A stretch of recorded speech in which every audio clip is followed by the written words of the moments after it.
माझं नाव उज्ज्वला विश्वास देवधर. मी चिपळूणवरून आलेली आहे. आत्तापर्यंत डॉक्टरांच्या बऱ्याच व्हिडिओ ऐकल्या आणि त्यानंतर मी असं ठरवलं की आपण नॅचरोपॅथीचा कोर्स करावा. अशा दृष्टिकोनाने मी इकडे भेट द्यायला आले होते.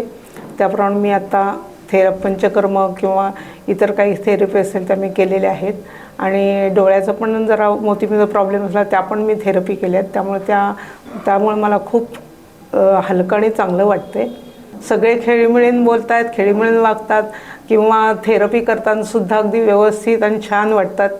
त्यामुळं कोणी हिडीसफिडीस करत नाही. तर हॉस्पिटलमध्ये गेलं कसे नर्स चिडतात, हे करतात, तसं इथं काहीही नाही, घरगुती वातावरण आहे. त्यामुळे मी निसर्गोपचार ॲडमिट झाले हे मला समजलंच नाही आहे. आपण घरात जसे वावरतो तसंच वावरतो आहे आणि तशाच सगळ्या थेरपी घेऊन मी व्यवस्थित ओके झालेली आहे. आता मी तोडकर संजीवनीला ॲडमिट झाले 5 दिवसासाठी.